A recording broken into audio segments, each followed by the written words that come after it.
विदा होकर के आई तो आप अपनी बहू समझकर उसको ये मत छेना मारो, अरे तुम्हारी अम्मा ने तुमको खाना बनाने नहीं सिखाया क्या, तुम्हारी माँ ने तुमको ये चीज नहीं सिखाई क्या, तुम्हारे पिता ने तुमको ये नहीं बताया क्या, तुम्हारे बाप ने दिया ही क्या है।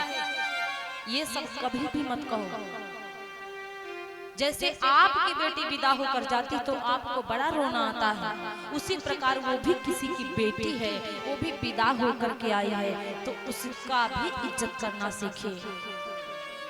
यदि बहुरिया आपको सीता की तरह चाहिए तो आपको भी कौशल्या बनना पड़ेगा।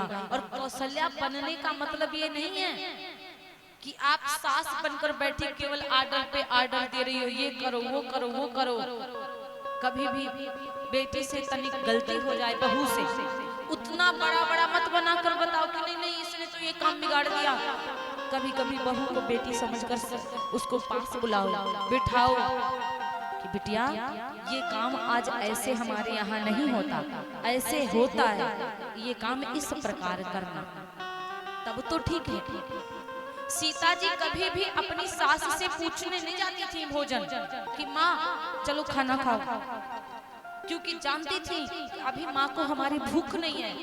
बिना और कौशल्या जी को कभी सीता जी से कहना भी नहीं पड़ा कि बेटिया खाना ले आओ। सीता माता हमेशा जाती रहती थी, देखती रहती थी, और जब पता चल जाता था जानकी माँ को अब मेरी माँ को भूख लगी है, तुरंत निकाल कर भोजन लेकर पहुंच जाते थे। पूछने नहीं जाती कि मम्मी खाना खाओगी कि नहीं खाओगी, फिर नहीं अभी नहीं खाऊंगी, ये सब नहीं है। सीता खुद जान जाती थी कि अब मेरी माँ को भूख लगी है। और जानकी माँ को हमेशा कौशल्या माता गोद में बिठा के रखती हैं, हमेशा गोद में बिठा कर रखती हैं और कभी भी कहने का मौका नहीं दिया। आप अभी तक या तो हिंडोला में और या तो गोद में। इतनी छोटी थी माता जानकी।